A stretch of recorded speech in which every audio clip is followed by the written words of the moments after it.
И сега мислам дека ако не бев професор, ќе ми беше овдека да седам јас сама, сите ви од другата страна.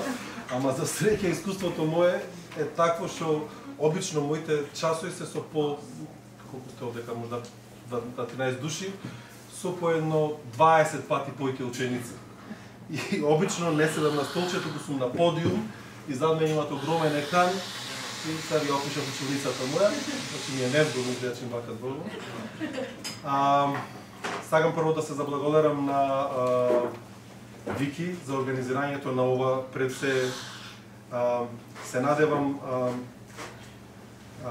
интересно искуство не само за мене, туку за сите вас и за окригани како наши сограѓани.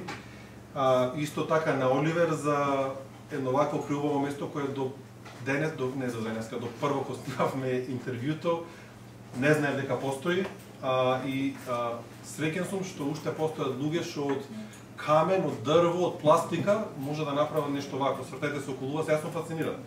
Не знам за вас, мене ми е, и поготово си викам ова назима надвор снег ќе врни, овде внатре топло се надевам ќе ни даде струја, ќе биде преубаво овдека. Моите замислите и чај да пиете или што сакате вино топло што ќе ви даде.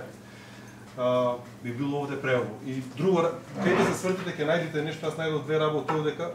Ова ми фати око homemade, во смисла јас сум тој од Охрид homemade сум косите ние, ама за жал не сум for sale. Ама интересни се, секаде кај што ги се свртите ќе најдете нешто интересно.